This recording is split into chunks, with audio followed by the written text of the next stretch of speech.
प्रिय विद्यार्थियों, सिंधु सभ्यता के नगर नियोजन के संदर्भ में आज हम सार्वजनिक निर्माण एवं उसकी कुछ विशिष्ट इमारतों के स्थापत्य के विषय में पढ़ेंगे।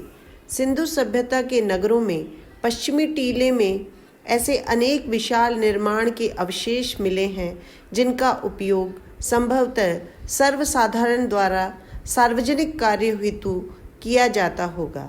नगरीय क्षेत्र में भी सड़कों, प्रणालियों, कुओं आदि के सार्वजनिक निर्माण के अवशेष मिलते हैं। सिंधु सभ्यता के नगरों का प्रमुख निकास नदी या जल के किसी अन्य स्रोत की ओर होता था। घर की नालियाँ गलियों की नालियों में तथा गली की नालियाँ सड़कों की नालियों में जा मिलती थीं। बड़ी नालियों को पत्थर से ढका जाता था और छोटी नालियों को ईंटों से। नालियों में थोड़ी थोड़ी दूरी पर गड्ढे बने होते थे जिससे कचरा वहां गिर जाता और पानी बिना किसी अवरोध के बहता रहता। नाली में ईंटों को गारे से जोड़ने के साथ साथ जिप्सम और चूने का भी प्रयोग किया गया। नाली का आधार सपाट न बनाकर सोपानबद्ध बनाया गया जिनसे पानी का बहाव धीमा हो जाए और छींटे न उछले। सिंधु सभ्यता में आधुनिक मेहराबों के स्थान पर कदलीकरण मेहराब बनाए गए। इस प्रकार की व्यवस्था सिंधु वासियों की नागरिक चेतना और जन स्वास्थ्य तथा जन स्वच्छता के प्रति उनकी सतर्कता की ओर स्पष्ट संकेत करती है। सिंधु कुएं वृत्ताकार एवं अंडाकार दोनों आकारों में थे। आरंभ में सिर्फ व्यक्तिगत प्रयोग हेतु कुएं थे जिन्हें कालांतर में सार्वजनिक प्रयोग हेतु खोल दिया गया होगा। अधिकांश कुएं लगभग 0.91 मीटर व्यास वाले थे। सिंधु सभ्यता के कब्रिस्तान नगरों के मुख्य निकास की विपरीत दिशा में तथा आबादी से किंचित हटकर बनाए गए हैं। शव प्राय उत्तर दक्षिण दिशा में लिटाए गए। कुछ कब्रों के किनारों पर कच्ची ईंटें भी लगाई गई हैं। शेष सब सादी हैं। कब्रों में शवों के साथ मिट्टी के बर्तन भी मिले हैं। लोथल में कुछ कब्रों में दो दो शव अर्थात युगल समाधि भी मिली है। सिंधु सभ्यता के नगरों की एक अन्य प्रमुख विशेषता है कि इसके पश्चिमी टीले का परकोटे से घिरा होना। कालीबंगा, लोथल, सुरकोटड़ा में तो पूर्वी टीला भी रक्षा प्राचीर से सुरक्षित किया गया है।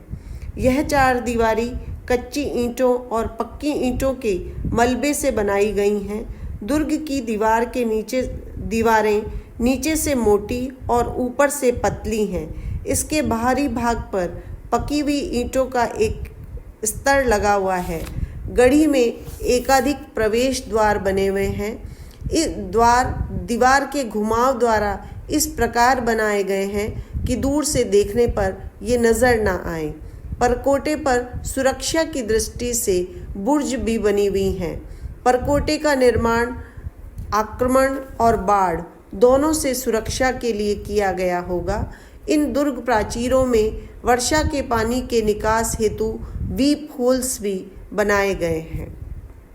मोहनजोदड़ो की सबसे महत्वपूर्ण इमारत एक विशाल स्नानागार है जो 39 फीट लंबा, 23 फीट चौड़ा और 8 फीट गहरा है। इस कुंड में जाने के लिए दक्षिण और उत्तर की ओर ईंटों की सीढ़ियां बनी हुई हैं। इस स्नान कुंड की दीवारें बड़ी सुदृढ़ हैं जिसमें ईंटों की चुनाई बड़ी सावधानी और कुशलता के साथ की गई है। दीवार के दोनों ओर पक्की ईंटों का प्रयोग किया गया है और उनके बीच में कच्ची ईंटों का। फर्श पर खड़ी ईंटें लगाई गई हैं और वो भी भली भांति काट काट कर जिनसे उनके बीच में कम से कम जगह रहे। पुनः फर्श और दीवारों की जुड़ाई जिप्सम से की गई है और कुंड की बाहरी दीवार पर गिरी पुष्पक की 1 इंच मोटी प्लास्टर लगाई गई है। मार्शल का कहना है उस समय उपलब्ध निर्माण सामग्री से इससे सुंदर और मजबूत निर्माण की कल्पना करना कठिन है। स्नानागार के दक्षिण पश्चिमी कोने में एक महत्वपूर्ण नाली थी जिसके द्वारा पानी के निकास की व्यवस्था की गई थी। स्नान कुंड के 3 और बरामदे थे। पूर्व की ओर एक कमरे में कुआं मिला है जिससे स्नानागार के कुंड में पानी भरा जाता होगा।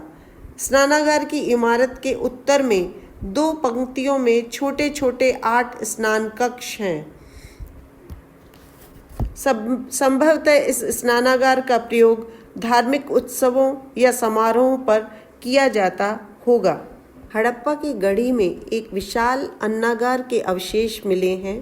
बाढ़ से बचाव के लिए यह ऊंचे चबूतरे पर बना हुआ है। यह अन्नागार या भंडारागार कई खंडों में विभक्त था। इसमें हवा के आने जाने की अच्छी व्यवस्था थी। ये भंडारागार 6-6 की 2 पंक्तियों में निर्मित किए गए थे। दोनों पंक्तियों के बीच में 23 फीट चौड़ा एक मार्ग था। प्रत्येक अन्नागार लगभग 50 फीट लंबा और 20 फीट चौड़ा था और इस अन्नागार का प्रमुख प्रवेश द्वार रावी नदी की ओर था। ऐसा प्रतीत होता है कि नदी मार्ग से ही अन्नागार की सामग्री आती जाती रहती थी। संभवतः यह अन्नागार राजकीय था, जहां राज्य की ओर से अन्न आदि का संग्रहण और वितरण किया जाता होगा। हड़प्पा के अतिरिक्त मोहनजोदड़ो और राखीगढ़ी से भी अन्नागारों के अवशेष मिले हैं। लोथल में पक्की ईंटों से निर्मित एक ढांचा मिला है जिसे S.R. राव ने गोदी या छोटे बंदरगाह के हिस्से के रूप में पहचाना है। इसका औसत आकार 214 मीटर लंबा और 36 मीटर चौड़ा तथा 3.3 मीटर गहरा है। राव महोदय के अनुसार इसकी उत्तरी दीवार में 12 मीटर चौड़ा प्रवेश द्वार था जिससे जहाज आते जाते थे। यह प्रवेश द्वार भोगावा नदी से जुड़ा हुआ था जिससे गोदी में पानी आता था। दक्षिणी दीवार पर 1 मीटर चौड़ी नाली जल निकास के लिए बनी थी। यहाँ पर ईंटों के खांचे भी मिले हैं जो इस बात का सूचक है कि यहाँ पर लकड़ी का दरवाज़ा लगा था जिसे आवश्यकता अनुसार उठाया या गिराया जा सकता था। राव महोदय का मत है कि आकार, डिज़ाइन और निर्माण की दृष्टि से लोथल की गोदी फिनीशिया और रोम की गोदियों से कहीं अधिक विकसित थी, जो अपने ढंग की निश्चय ही सबसे प्राचीनतम थी। धोलावीरा से हमें 2 विशाल जलाशयों के अवशेष मिले हैं।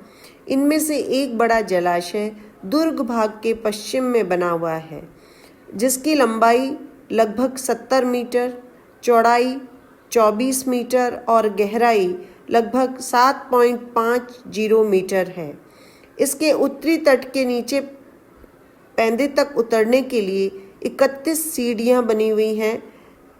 दूसरा जलाशय दुर्ग भाग के दक्षिण की ओर बना हुआ है। यह शिलाओं को काटकर बनाया गया है। R.S. बिष्ट के अनुसार यह शैल उत्कीर्णित स्थापत्य कला का प्राचीनतम उदाहरण है। इसकी लंबाई लगभग 95 मीटर, चौड़ाई लगभग 12 मीटर और गहराई लगभग 2 से 4 मीटर तक मिलती है। धोलावीरा से ही हमें एक विशाल स्टेडियम के भी प्रमाण मिले हैं। यह विश्व का प्राचीनतम एवं सबसे बड़ा स्टेडियम जान पड़ता है। यह स्टेडियम धोलावीरा के दुर्ग भाग एवं मध्यम नगर के बीच में बना हुआ है, जो पूर्व से पश्चिम की ओर लगभग 283 मीटर लंबा और उत्तर से दक्षिण की ओर लगभग 46 मीटर चौड़ा है। इसके उत्तरी द्वार एवं समारोह स्थल तक जाने के लिए मार्ग के 80 मीटर क्षेत्र को छोड़कर इसके चारों ओर दर्शकों के बैठने के लिए सीढ़ियां बनी हुई हैं। समारोह स्थल लगभग 12 मीटर चौड़ा है। यह दुर्ग की रक्षा प्राचीर से जुड़ा हुआ था। समारोह स्थल पर चढ़ने के लिए 3 या 4 सोपानों की सीढ़ी बनी हुई है और समारोह स्थल तक जाने के लिए बाकायदा एक औपचारिक मार्ग भी है।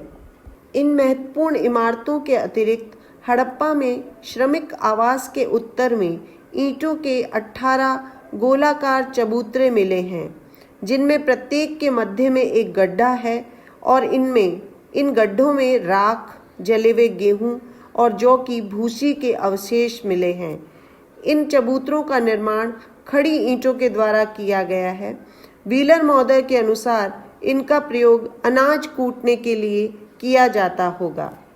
मोहनजोदड़ो की गढ़ी के दक्षिण में एक वर्गाकार विशाल भवन के अवशेष मिले हैं, जो मूलतः 20 स्तंभों पर आधारित था। ये स्तंभ 4 कतारों में हैं। प्रत्येक कतार में 5 स्तंभ हैं। फर्श पर भली भांति बिछाई गई ईंटों द्वारा गलियारों में बटा हुआ है। मार्शल महोदय के अनुसार ये बौद्ध गुफा मंदिरों जैसा है, जिनमें बौद्ध भिक्षु लंबी कतारों में बैठते थे। मैकी के अनुसार यह एक बाजार का हॉल हो सकता है, जहां पर दुकानें लगाने के लिए स्थायी रूप से स्थान बनाए गए थे। व्हीलर महोदय ने इसके फारसी दरबारे आम जैसी इमारत होने की ओर भी संकेत किए हैं।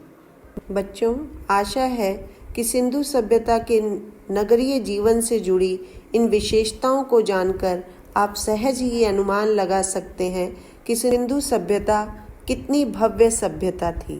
व्याख्यान की अगली कड़ी में हम सिंधु वासियों के सामाजिक, आर्थिक और धार्मिक जीवन संबंधी कुछ मुख्य विशेषताओं का अध्ययन करेंगे।